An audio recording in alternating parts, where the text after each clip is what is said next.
Hi everyone, this is Ankush. Welcome to my channel जिसका नाम है Empire of E. Today we have to discuss on the topic of transformer, which is belongs to the chapter of electromagnetic induction according to NEET and JEE point of view. अगर मैं transformer को अलग अलग दो words में convert करता हूँ, then we see the first word called as a trans and the second word called as a former. Trans का मतलब है पावर ट्रांसमिट करता है from one side to the another side, और फॉर्मर का मतलब है अगर मैं अलग अलग नंबर ऑफ कंपोनेंट्स को एक जगह पे लेके आता हूँ, वहाँ पे जो भी असेंबली व्यू बनेगा उसे फॉर्मर कहा जाता है. तो सबसे पहले तो हम डिस्कस करते हैं कि ट्रांसफार्मर की डेफिनेशन क्या है या उसका फंक्शन क्या है. तो जैसे कि आप स्क्रीन पे देख सकते हो, former is a such kind of a static machine which are normally use to transmit the power from one circuit to the another circuit with the change in voltage. But we see the basically electric power, the supply frequency and electric current is remains constant. इसका मतलब क्या है? सबसे पहले तो हम clear करते हैं कि मशीन में दो टाइप अलग अलग पार्ट्स होते हैं. The first called as a static machine and second called as a dynamic machine. Static machine का मतलब है जिसमें कोई भी कंपोनेंट रोटेशन या मोशन प्रोड्यूस नहीं करेगा. डायनेमिक मशीन का मतलब है जिसमें एक पार्ट मोशन में होता है, जिसे हम मोटर या जनरेटर कह सकते हैं. अगर मैं स्टैटिक मशीन्स के पॉइंट ऑफ व्यू देखता हूँ तो सबसे स्ट्रॉन्ग एग्जांपल हमारे पास ट्रांसफार्मर है, जिसके मैंने आपसे कहा ट्रांसफार्मर एक ऐसी स्टैटिक मशीन या डिवाइस है जिसका काम क्या है, इलेक्ट्रिक पावर ट्रांसमिट करना from one side to the another side, that is from one circuit to the another circuit with the change in voltage. तो आपको एक वर्ड को रिमेम्बराइज करना है यहाँ पे, वोल्टेज.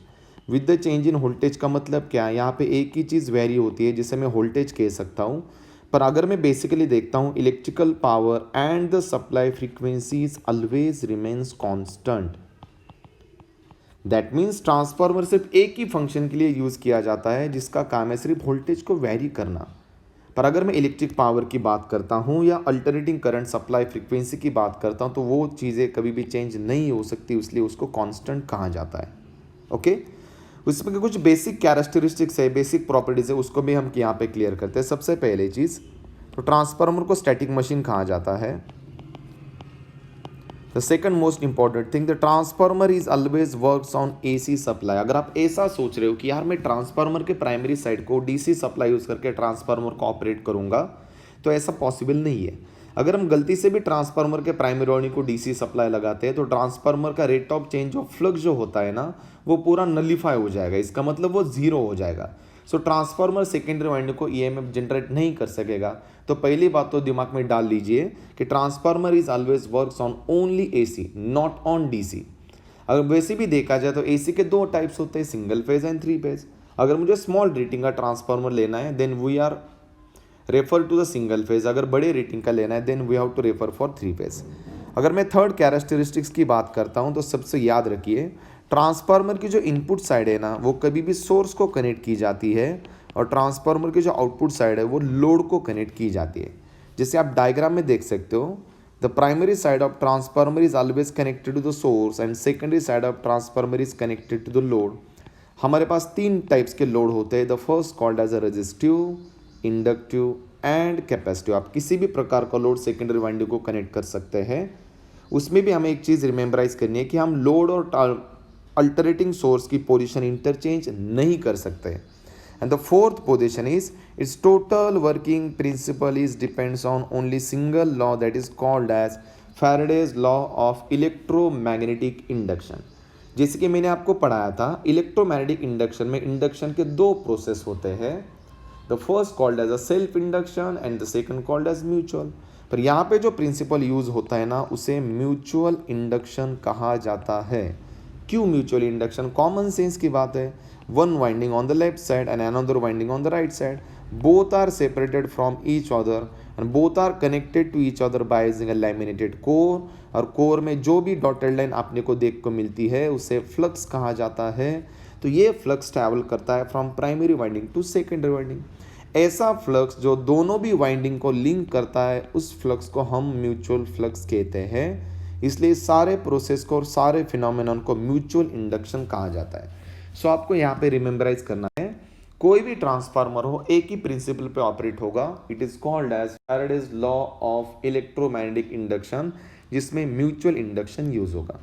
जैसे आप डायग्राम में देख सकते हो, ये हमारा इनपुट वोल्टेज की वेवफॉर्म, ये हमारे आउटपुट वोल्टेज की वेवफॉर्म। जिसे आप देख सकते हैं इनपुट वोल्टेज की वेवफॉर्म में जो एम्पलीट्यूड है वो थोड़ा कम है, जिसे आप सेकेंडरी साइड में इसके लेके जाते हो तो यहाँ पे उसका एम्पलीट्यूड हमने बढ़ाया। इसका मतलब क्या, जब आप एम्पलीट्यूड बढ़ाते हो ना तो वोल्टेज बढ़ेगा, जब आप एम्पलीट्यूड कम करते हो तो वोल्टेज कम होगा। अगर मैं वोल्टेज बढ़ाता हूँ तो उसे स्टेप अप ट्रांसफार्मर कहा जाता है, कम करता हूँ तो उसे स्टेप डाउन ट्रांसफार्मर कहा जाता है। पर अगर आपका वोल्टेज कांस्टेंट रहता है देन इसे 1-to-1 या आइसोलेशन ट्रांसफार्मर कहा जाता है। तब अगर डेफिनेशन की बात करता हूं तो डेफिनेशन मैंने यहाँ पे क्लियर कर दी है। फंक्शन एक ही है, सिर्फ और सिर्फ एक ही इलेक्ट्रिकल क्वांटिटी को चेंज करना जिसे वोल्टेज कहते हैं। ओके, अगर आपके दिमाग में ये चल रहा है कि यार अगर मुझे ट्रांसफार्मर बनाना है या मैन्युफैक्चर करना है तो मुझे कौन से कंपोनेंट्स की जरूरत पड़ेगी, इसलिए हम थोड़ा डाइवर्ट होते हैं कंस्ट्रक्शन की तरफ। जैसे आप स्क्रीन पे देख सकते हो, मुझे ट्रांसफार्मर को बनाने के लिए सबसे पहले 3 मेन कंपोनेंट्स की जरूरत पड़ेगी। The first called as an rectangular core, the second called as coil और winding, and the third called as an insulation. तो हम वन बाय वन इसको क्लियर करते हैं। इसका आप डायग्राम में देख सकते हो। अगर मुझे कोई भी सिंगल फेज या 3 फेज ट्रांसफार्मर बनाना है तो सबसे पहले आपको रेक्टेंगुलर शेप वाला कोर लगेगा। ये जो कोर होता है ना वो बना होता है कास्ट आयरन और कास्ट स्टील से। ये दो मटेरियल इसमें क्यों यूज किए जाते हैं, बिकॉज इसका रिलक्टेंस जो होता है वो कम होता है और जो परमिबिलिटी होती है ना वो मैक्सिमम होती है। दूसरी बात, नॉर्मली क्या होता है जब ट्रांसफार्मर को सप्लाई दिया जाता है तो ट्रांसफार्मर वहां पे दो कांस्टेंट लॉस प्रोड्यूस करता है जिसे एडी करंट लॉस और हिस्टेरिसिस लॉस कहा जाता है। तो हमें क्या करना है, वो दोनों ही लॉसेस को रिड्यूस करना है।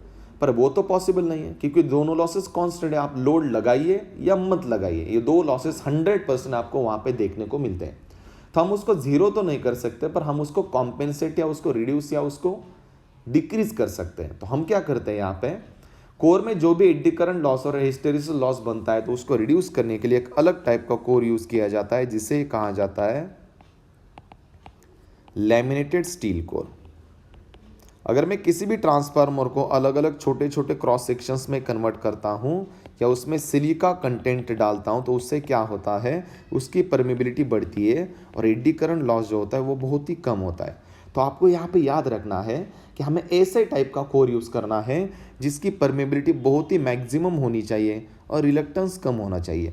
आप जितनी परमेबिलिटी बढ़ाओगे उतना फ्लक्स लिंकिंग वहाँ पे बढ़ेगा और आपका एडी करंट लॉस और हिस्टेरिसिस लॉस वहाँ पे लिटिल बिट रिड्यूस हो जाएगा।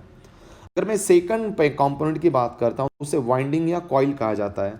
अब सिंपल सा लॉजिक है, जो वाइंडिंग और कॉइल होती है ना, एक तो वो एल्यूमिनियम से बनी होती है या कॉपर से। वाइंडिंग और एल्यूमिनियम की वाइंडिंग या कॉइल की मैं बात करता हूं तो हमारा मेन टारगेट क्या होता है कि कंडक्टिविटी ज़्यादा होनी चाहिए और रेजिस्टिविटी कम होनी चाहिए। अब जितनी हाई कंडक्टिविटी वाली कॉइल वहाँ पे यूज़ करते हो तो वहाँ पे उतना मैक्सिमम ईएमएफ प्रोड्यूस होता है। ये जो कॉइल्स और वाइंडिंग होते हैं ना वो ट्रांसफार्मर आपको दो लगेंगे, because one winding wound on the primary limb and the secondary winding wound on the secondary limb, and both windings are separated from each other by using an air gap or laminated steel core। पर तीसरी सबसे main important चीज़ क्या है, उसे insulation कहा जाता है। अगर मैं ट्रांसफार्मर के कोर पे डायरेक्टली वाइंडिंग लगाता हूँ तो ये पॉसिबल नहीं है, ट्रांसफार्मर वर्क नहीं करेगा, मे बी वो बर्स्ट आउट हो सकता है। तो हम क्या करते हैं, वहाँ पे शॉर्ट सर्किट इंड्यूस नहीं होना चाहिए, ट्रांसफार्मर का कोर और वाइंडिंग कांटेक्ट में नहीं आना चाहिए। इसलिए क्या किया जाता है, ट्रांसफार्मर के कोर के ऊपर एक लेयर दिया जाता है, उस लेयर को इंसुलेशन कहा जाता है। तो इसके आप नंबर 3 में देख सकते हो, इंसुलेशन का एक्चुअल व्यू इस तरह से होता है। ये जो इंसुलेशन होता है ना वो ग्रेड एफ का होता है जिसे इम्प्रेग्नेटेड पेपर कहा जाता है।